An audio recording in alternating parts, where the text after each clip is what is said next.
Hello guys, welcome back to the English lecture. Last lecture में हमने क्या किया था? हमने रीडिंग कॉम्प्रिहेंशन के बारे में बात की थी। तो आज हम एक न्यू टॉपिक के बारे में बात करेंगे। बिल्कुल जैसे हमने आरसी को बिल्कुल इजी अप्रोच से देखा था कि कैसे क्या टेक्निक होने चाहिए क्वेश्चन सॉल्व करने के लिए, बिल्कुल सेम आज हम पैराजम्बल्स के लिए देखेंगे। अब देखें, पैराजम्बल्स और रीडिंग कॉम्प्रिहेंशन बिल्कुल दोनों हमारे लिए कोई एलियन टॉपिक नहीं थे, क्योंकि आई एम एज्यूमिंग कि आप लोगों ने मोस्टली क्लैट प्रिपरेशन के टाइम पे भी इसको सॉल्व किया है। और अगर इन केस मान लो आपका ये टॉपिक छूट गया है तो भी टेंशन की कोई बात नहीं है, क्योंकि ये ऐसे टॉपिक्स हैं जो हमने कभी ना कभी स्कूल के टाइम में इनको पढ़ा है।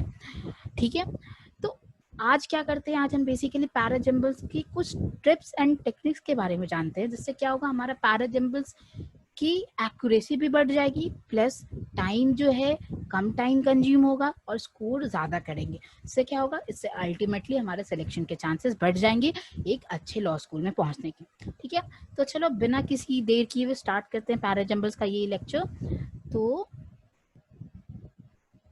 पैराजम्बल्स, अब देखो पैराजम्बल्स में बेसिकली हमें क्या करना है कि आज हम टिप्स के बारे में जानेंगे। तो सबसे पहला टिप्स ये होता है कि आप जो भी आपको कुछ मान लो कि कुछ सेंटेंस मिलते हैं ABCDE करके, ठीक है, क्लैट ऐसे ही पूछता है, तो उसमें क्या करना है आपको सबसे पहले कि आपको सेंटेंस को, जो क्वेश्चन है उसको रीड करो। ठीक है, रीड द सेंटेंसेस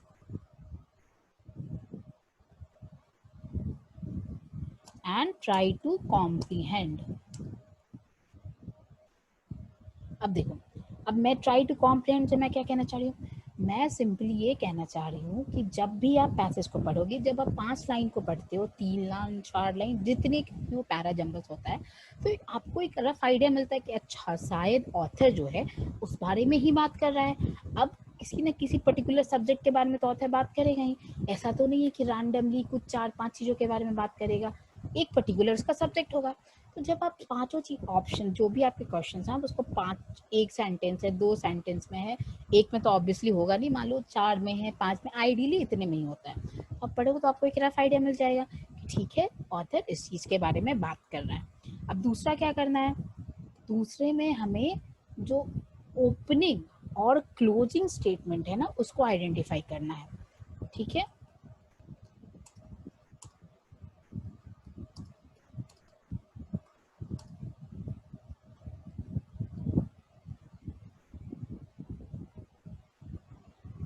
ठीक है, अब ये करना।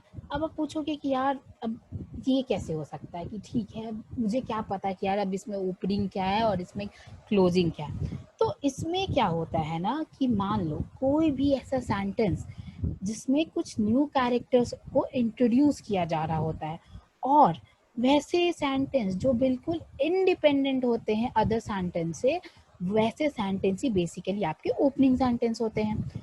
और अब क्लोजिंग सेंटेंस की जब बात की जाती है, तो जब आप सेंटेंस को पढ़ रहे होगे तो आप देखना कहीं ना कहीं किसी ना किसी लाइन में ऑथर कंक्लूड करते हैं अपनी बातों को। या तो लास्ट सेंटेंस क्या हो सकता है आपका, क्लोजिंग स्टेटमेंट की कंक्लूजन हो सकता है। दूसरा क्या हो सकता है, आपको अब एक और बहुत इंपॉर्टेंट चीज ये है पैराजम्बल्स के लिए, कि जो भी आपके सेंटेंस होंगे ना, वो लॉजिकली एक दूसरे से कनेक्ट होंगे, बिल्कुल एब्रप्ट नहीं होंगे। अब एब्रप्ट से मैंने कहना चाहती हूँ बिल्कुल ही बेढंगे आपको नहीं लगेंगे, बिल्कुल कनेक्टेड लगेंगे। अब तीसरा है, एक बहुत इंपॉर्टेंट है कि आइडेंटिफाई करो आप मैंडेटरी पेयर्स को।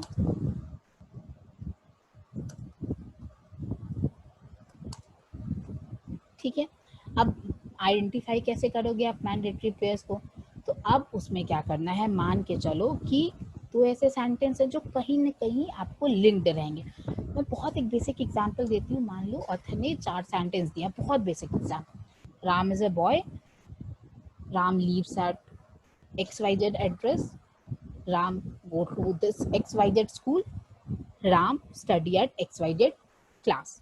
अब देखो, अब हमें ये तो पता है कि जैसे मैं आपको ये एग्जाम्पल फर्स्ट जो मैंने टिप्स बताए उसके लिए दे रहे कि जब हमने इस पूरे सेंटेंस को पढ़ा तो हमें एक आइडिया मिल गया कि ये सब्जेक्ट क्या है। सब्जेक्ट है यहाँ पे राम के बारे में ऑथर बता रहा है।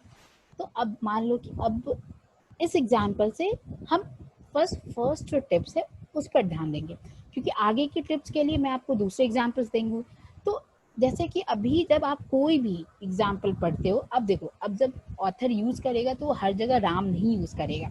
तो अब जब यहाँ पे मान लो आपको एकदम बेसिक से सेंटेंस के लिए आपको अपना ओपनिंग स्टेटमेंट अगर ढूंढना है, तो आप जब देखोगे सब्जेक्ट का नाम लिख रखा है वहां पर, तो ऑब्वियसली ही से सी से तो कभी आपका सेंटेंस स्टार्ट होगा नहीं। एक अगर नाम दे रखा है तो सी स्टार्ट होगा, कभी भी सेंटेंस ऐसे तो एब्रप्टली स्टार्ट नहीं करेंगे। तो इससे आपका क्या हो सकता है, एक आपका ओपनिंग स्टेटमेंट कर सकता है। ठीक है, अब चलो मान के आते हैं तो तीसरा सबसे इम्पोर्टेंट, जब हमने बोला कि हम मैंडेटरी पेयर्स को आइडेंटिफाई करेंगे। अब देखो, अब पेयर्स कैसे आइडेंटिफाई करेंगे, तो हमने ग्रामर में डिटर्मिनर्स के बारे में पढ़ा है। ठीक है, जो उस सेंटेंस को ना ज्वाइन करते हैं। फॉर एग्जाम्पल मान के चलो कि कुछ कनेक्टिंग वर्ड्स हैं। अब जब मैं कनेक्टिंग वर्ड्स की बात कर रही हूँ तो मैं लिख देती हूँ यहाँ पे, हेंस हो गया, फिर देयरफॉर,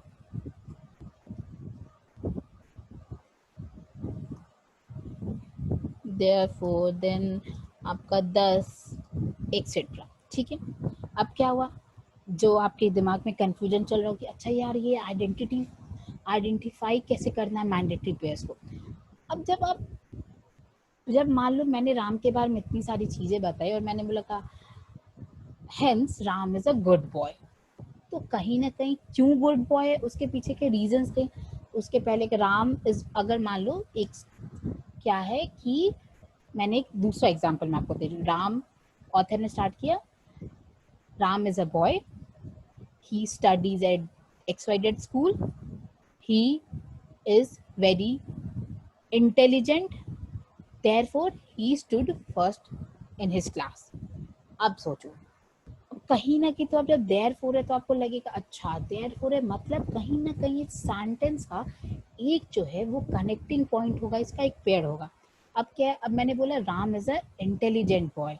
ठीक है, अब आप इसको ऐसे भी ले सकते हो सकता है यहाँ पे सेंटेंस जो है ना थोड़ा कंफ्यूजिंग हो, तो चलो मैंने इसको कर दिया, Ram stood first at the class, therefore he is an intelligent boy. तो अब जब लास्ट में मान लो कहीं पे therefore he is an intelligent boy है, तो कहीं ना कहीं हमारे दिमाग में अच्छा देयरफॉर है, मतलब इसके रीजन के बारे में है या कुछ ना कुछ इसका कनेक्टिंग पेयर होगा। तो हम देखेंगे अच्छा चार है, अच्छा he stood first at the class, therefore he is an intelligent boy. तो अब ये क्या होगा, ये जो आइडेंटिफाई पेयर्स हैं वो हमेशा एक साथ होंगे। अब आप इजीली कॉम्प्रिहेंड कर सकते हो कि पहले कौन सा आएगा बाद में कौन सा आएगा। ये मैं आपको बहुत सिंपल टेक्निक बता रही हूँ, मैं इसको थोड़ा और एलैबोरेट करूंगी अभी थोड़ी देर में। ठीक है, अब देखो एक और पॉइंट हो सकता है कि जो मैं आपको कनेक्टिंग पेयर्स के बारे में बता रहे हो उसमें एक और पॉइंट ये हो सकता है कि एग्जाम्पल्स हो सकते हैं। ठीक है, एग्जाम्पल्स एंड अदर फॉलोअप्स, मतलब उस पॉइंट उस सब्जेक्ट के बारे में, या फिर उस मान लो मैंने अगर किसी पैराग्राफ में मैंने अगर बात की है डेमोक्रेटिक कंट्रीज की, अब अगर मैंने इंडिया के बारे में बात की है तो कनेक्टिंग स्टेटमेंट में क्या हो सकता है, वहाँ पे कनेक्टिंग स्टेटमेंट में किसी और एग्जाम्पल के बारे में हो सकता है जो डेमोक्रेटिक कंट्री है।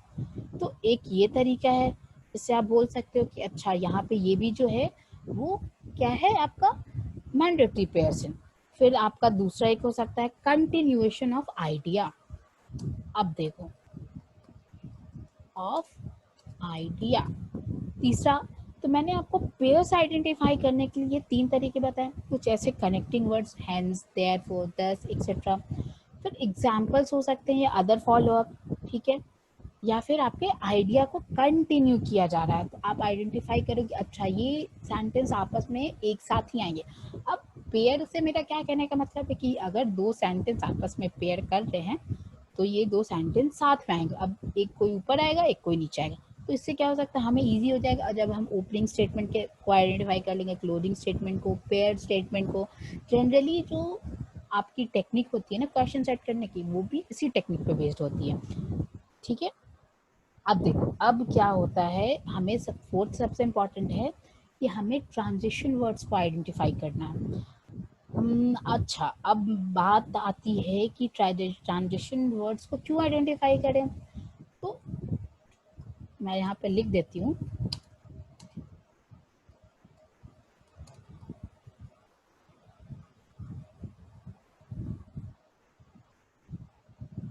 ठीक है, अब ट्रांजिशन वर्ड को इसलिए क्योंकि इससे क्या होता है कि हमारा जो नेक्स्ट सेंटेंस है, हम ट्रांजिशन वर्ड से नेक्स्ट सेंटेंस को इजीली आइडेंटिफाई कर सकते हैं। क्योंकि क्या होता है, वो एक तरीके से आपके लॉजिकल कनेक्टर्स के रूप में काम करते हैं दो सेंटेंस के। ठीक है, अब जब हम ट्रांजिशन वर्ड्स को आइडेंटिफाई करेंगे तो हम पेयर्स को भी आइडेंटिफाई कर सकते हैं, जो मैंने आपको तीसरा पॉइंट बताया है। ओके, अब देखो, अब आप सोच रहे हो कि अच्छा ये ट्रांजिशन वर्ड्स के भी क्या कुछ एग्जाम्पल्स होते हैं। बिल्कुल होते हैं, मैं आपको बताती हूँ कि क्या एग्जाम्पल्स होते हैं।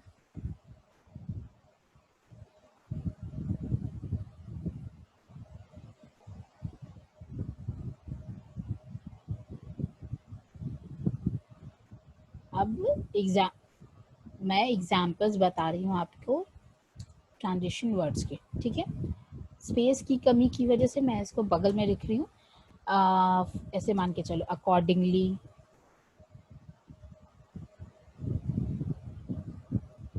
अकॉर्डिंगली हो गया, देन आपका कॉन्सिक्वेंटली, मीनवाइल। तो ये सारे वर्ड्स होते हैं आपके ट्रांजिशन वर्ड्स। ठीक है, आप इनको आइडेंटिफाई करोगे तो क्या होगा, आपके जो पेयरिंग सेंटेंस है वो आप आइडेंटिफाई कर सकते हो, आप इजीली कनेक्ट कर सकते हो स्टेट जो सेंटेंस है। ठीक है, अब एक नेक्स्ट जो है, नेक्स्ट इम्पॉर्टेंट पॉइंट है, वो है प्रोनाउंस के बारे में। जैसे मैंने आपको राम का एग्जांपल दिया, तो ऑथर कहीं भी राम राम राम मतलब ऐसे बार बार राम का तो यूज नहीं करेगा, या कोई भी for example X Y Z किसी भी नेम का। तो उसमें क्या करना है कि हम क्या करते हैं, ऑथर जैसे बेसिक ग्रामर रूल तो हमें भी पता है कि अच्छा एक बार नाउन को यूज किया, उसके बाद ही सी दे एक्सेट्रा यूज करते हैं, वैसा होगा कि अब देखो, तो अब इसमें क्या करना है, हमें आइडेंटिफाई करना है किसको, प्रोनाउंस को। ठीक है, जब आप प्रोनाउंस को आइडेंटिफाई करते हो तो इससे क्या होता है कि जो अगर आप प्रोनाउंस को आइडेंटिफाई करते हो तो जो कनेक्टिंग सेंटेंस होते हैं ना एक दूसरे से, आप उसको भी आइडेंटिफाई कर सकते हो। जैसे मैंने आपको बोला राम का, मान लो फिर मैंने बोला रमन के बारे में कोई सेंटेंस है, तो हो सकता है रमन के बारे में है तो नेक्स्ट सेंटेंस में उसके बारे में ही यूज करेंगे ऑथर। ठीक है, अब ही से क्या इन्फर करेंगे हम, अच्छा ही से हम यहाँ पे राम रमन जो भी एक्स वाई जेड नेम है उसके बारे में बात कर रहे हैं, उसके बारे में प्रीवियस स्टेटमेंट है। तो इन सारी चीज़ों को हम लोग से कनेक्शन स्टैब्लिश करेंगे। अब कनेक्शन और भी क्या क्या प्रोनाउंस यूज हो सकते हैं, he, she, it, him, her, they, theirs, yours etcetera. ठीक है, अब देखते हैं, एक बहुत इंपॉर्टेंट पॉइंट ये है कि जब भी हम पैराजम्बल सॉल्व कर रहे होते हैं तो हमें क्या करना रहता है, हमें ऑप्शन से जाना रहता है। अगर जब ऑप्शन की बात करते हैं हम लोग कि अच्छा अब तो ये सारी चीज तो क्वेश्चन को लेकर हो गया, अब आंसर कैसे सॉल्व करना है, तो आंसर सॉल्व करने के लिए यही है कि पहले क्वेश्चन हमने पढ़ लिया, आंसर देखेंगे, आंसर से हम एलिमिनेट करेंगे पैराजम्बल्स के लिए। जैसे मैंने आपको रीडिंग कॉम्प्रहेंशन में बोला था कि आप क्वेश्चन पढ़ के इस पे आओ, और यहाँ पे एलिमिनेटिंग का जो है पैराजम्बल्स में, ये बहुत हेल्पफुल होता है हमारे लिए। जब हम क्वेश्चन पढ़ चुके होंगे तो जब हम वापस से अगर आंसर जो है ऑप्शन, अब मान के चलो कुछ ऐसा है कि A B C D E 5 statement है क्वेश्चन में दे रखा, अब आपको आपने आइडेंटिफाई कर लिया अच्छा इसमें क्या है कि सी है ओपनिंग स्टेटमेंट और ए है क्लोजिंग स्टेटमेंट। अब आप पहले इजीली उस ऑप्शंस पे देखो कि अच्छा कहीं पे बी है, आपको क्लियर पता है कि नहीं बी तो होगा नहीं ओपनिंग स्टेटमेंट, कहीं पे डी दे रखा है तो नहीं होगा नहीं ओपनिंग स्टेटमेंट। ठीक है, फिर कहीं पे मान लो कुछ और दे रखा है, सी था हमारा ओपनिंग स्टेटमेंट जहाँ पे सी होगा। अब ऐसे भी हो सकता है कि सी के साथ दो ऑप्शन ऐसे हो सकते हैं जहाँ पे सी स्टार्टिंग होगा, फिर बाद में मैंने जो टिप्स बताए आपको, आप उन चीज़ों को शेयर कर सकते हो। आज हम एक एग्जाम्पल भी देखेंगे जिससे हमारा कॉन्सेप्ट और ज़्यादा क्लियर हो जाएगा। अब देखो, ये एक पैराग्राफ है, और पैराग्राफ है और यहाँ पे है, अब मैं आपके साथ क्वेश्चन का जो मैंने बोला मैं क्वेश्चन शेयर कर रही हूँ आपसे। और आप इस क्वेश्चन को सॉल्व करो जो मैंने टेक्निक से बताया है, ठीक है। अब ये कहता है, मैं स्टेटमेंट पढ़ती हूँ। फर्स्ट स्टेटमेंट है, financial condition in global markets are favorable at the moment, but a significant tightening could put pressure on both the private sector and the government finances, which could then affect growth prospect in these economies. B कहता है, it is now working on a new fiscal framework aimed at reducing both the fiscal deficit and debt stock in the coming years. अब जब हमने ये दो statement पढ़ा तो हमें एक आइडिया होगा, अच्छा ये इकोनॉमी से रिलेटेड पैसेज है। अब इकोनॉमी से रिलेटेड पैसेज में कई बार ऐसे होता है कि हमें कुछ टर्म्स होते हैं हमें शायद आइडिया नहीं होता है, उसके लिए हमें क्या करना है, पहले एक बार पैसेज पढ़ लेते हैं। तो घबराने की बिल्कुल ज़रूरत नहीं है कि हमें पता नहीं, हमने जो अभी तक टेक्निक सीखा है पेयरिंग का, opening statement, closing statement, transition words, उसको यूज़ करेंगे और ये जो पैसेज है तुरंत सॉल्व होगा। स्टेटमेंट सी कहता है, government finances have worsened in emerging market economies at a time when debt in the private sector has gone up sharply, ठीक है। ऑप्शन डी कहता है, the world banks new global economic prospect report has highlighted increasing fiscal vulnerabilities in some emerging market and developing economies.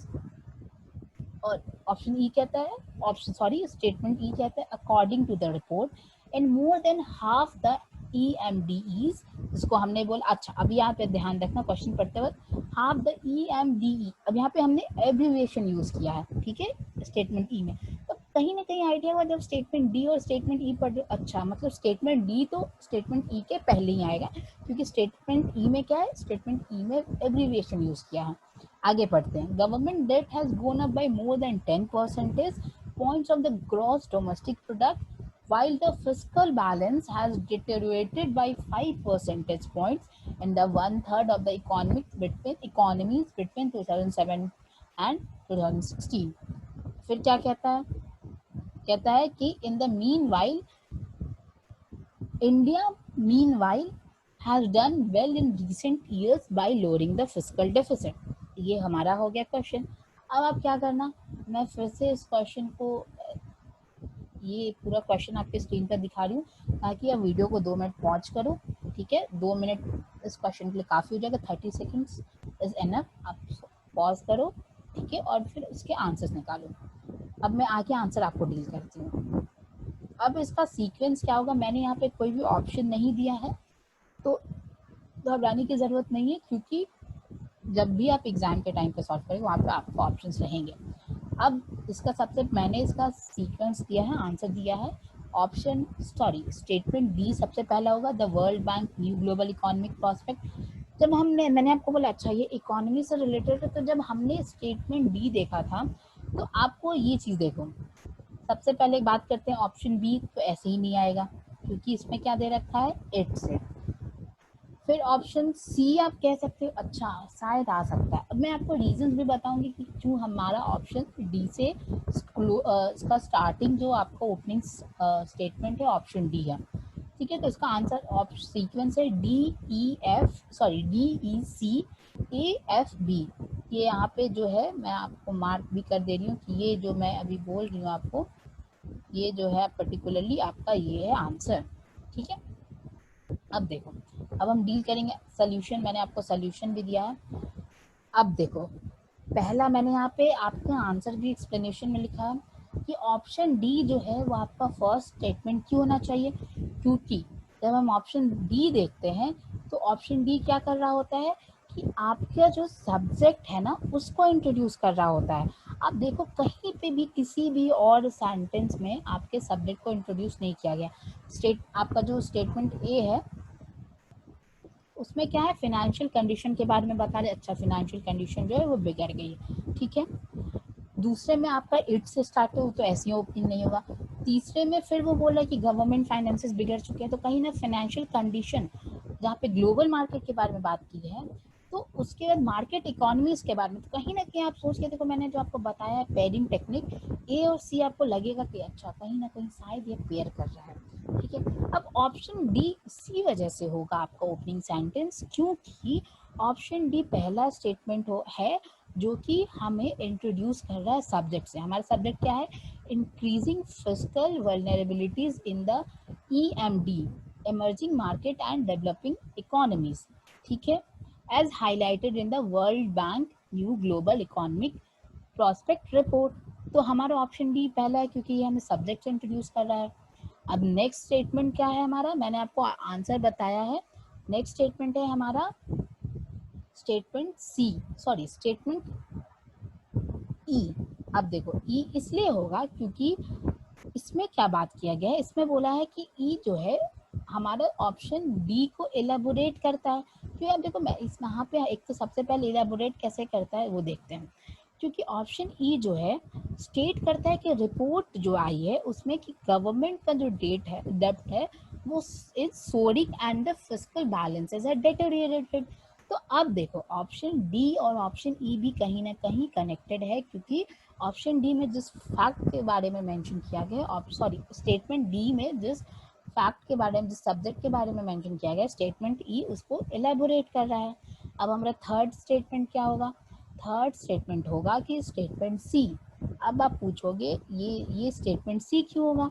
तो क्योंकि जब आप statement C को देखते हो तो ये क्या कर रहा है, ये कनेक्ट कर रहा है जो वर्सनिंग गवर्नमेंट फाइनेंशियल्स है उसको, जो हमारा प्रीसीडिंग स्टेटमेंट है। जब हम यहाँ पे बात कर रहे हैं कि डोमेस्टिक प्रोडक्ट जो है गवर्नमेंट का जो डेट है बहुत ज़्यादा बढ़ गया है 10% से ज़्यादा, और क्या हो रहा है, फिस्कल बैलेंस जो डेटेरियोरेट किया गया है 5%, तो इकॉनमी में बहुत ज़्यादा गिरावट आ रही है। तो इससे हम क्या करेंगे, अच्छा ऑप्शन सी जो है ये इसको कनेक्ट कर रहा है। कनेक्ट कैसे कर रहा है? क्योंकि जो गवर्नमेंट के फाइनेंशियल वर्स किए हैं ना, इसका ये प्रीसीडिंग स्टेटमेंट है।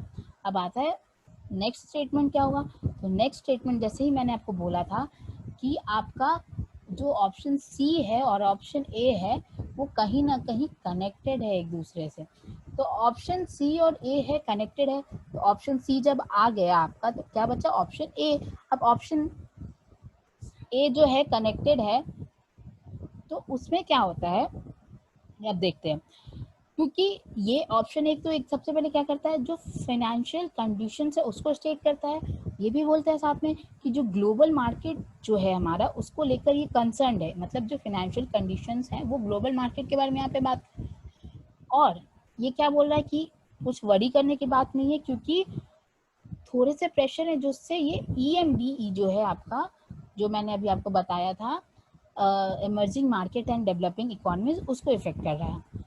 तो अब ये तो हो गया। अब हमारा लास्ट ऑप्शन क्या बचा? Option B, it is now. तो अब देखो एक तो ये हो गया। अब सॉरी लास्ट नेक्स्ट स्टेटमेंट आपका बचा ऑप्शन एफ। एफ में क्या है, अभी इंडिया के बारे में बात की गई। तो इसमें इसलिए होता है कि इसमें इंडिया के बारे में बात की है कि रिसेंट ईयर में इंडिया कैसे अच्छा हो रहा है। ऑप्शन ई इसलिए होगा क्योंकि ऑब्वियसली बात है कि इट का जब यूज़ कर रहे हैं तो इट, जब हमने इसके प्रीसीडिंग स्टेटमेंट में इंडिया के बारे में बात की तो ऑब्वियसली इट जब डिनोट करेगा तो किसी न किसी एक पर्टिकुलर चीज़ के बारे में ये बात करेगा, तभी इट आएगा। तो इंडिया के बारे में जब हमने बात किया तो इंडिया के बारे को फिर उसको हमने प्रोनाउन यूज़ किया और उसमें क्या किया, इट इज़ नाउ वर्किंग। जैसे हमने बोला स्टेटमेंट एफ में लिख रखा है India meanwhile has done well in recent years bye lowering the fiscal deficit. ठीक है, उसके बाद कंट्री के बारे में बात कर रहा है, क्योंकि जब आप देखो फिर इट इज इंडिया के बारे में बोला it is now working on a new fiscal framework. कौन बात, अगर मान लो अगर हम बी को ऊपर रखते हैं तो पूछेंगे ना कि अरे बी तो इट की बात कर रहा है, इट में क्या। अब बाकी देखो कहीं पे ये स्टेटमेंट टैली पेयर नहीं हो रहा है, इट पेयर हो रहा है एफ के साथ। ठीक है, तो हमारा ये एक तरीका है कि पहले हम कैसे आइडेंटिफाई करते हैं ओपनिंग स्टेटमेंट को सब्जेक्ट के बारे में, फिर इसको कनेक्ट करते हैं। फिर मैंने एक बोला आपको इट वगैरह जो है वो कभी भी आपका ओपनिंग स्टेटमेंट नहीं आता है। तो आज क्या था, आज हमने सीखा बेसिकली आपका पैराजम्बल्स के बारे में कि पैराजम्बल्स को सॉल्व कैसे करते हैं, क्या टेक्निक होना चाहिए। बिल्कुल ध्यान में रखना है कि ओपनिंग स्टेटमेंट को पहले आइडेंटिफाई करना है, देन मैं आपको रिवाइज करा रही हूँ 2 मिनट के अंदर कि देन आपको क्या करना है, क्लोजिंग स्टेटमेंट को ध्यान में रखना है, देन पेयरिंग वर्ड्स को ध्यान में रखना है, देन ट्रांजिशन वर्ड्स को, और आपके पैराजम्बल्स बहुत ईजिली सॉल्व होंगे और आपकी एक्यूरेसी के चांसेस भी बढ़ जाएंगे। Okay class, I wish you all the very best for your CLAT examination. अभी हम और टॉपिक्स डील करेंगे क्लैट के पहले, तो I wish and I hope कि आप लोग ये सारे पैराजम्बल्स के जो आज के लेक्चर के बाद आप जाओगे, पैराजम्बल्स के कुछ क्वेश्चन उठाओगे, and I am pretty sure आपकी एक्यूरेसी अच्छी है और अच्छी हो जाएगी. Okay, thank you so much class, and see you in next class. Thank you so much.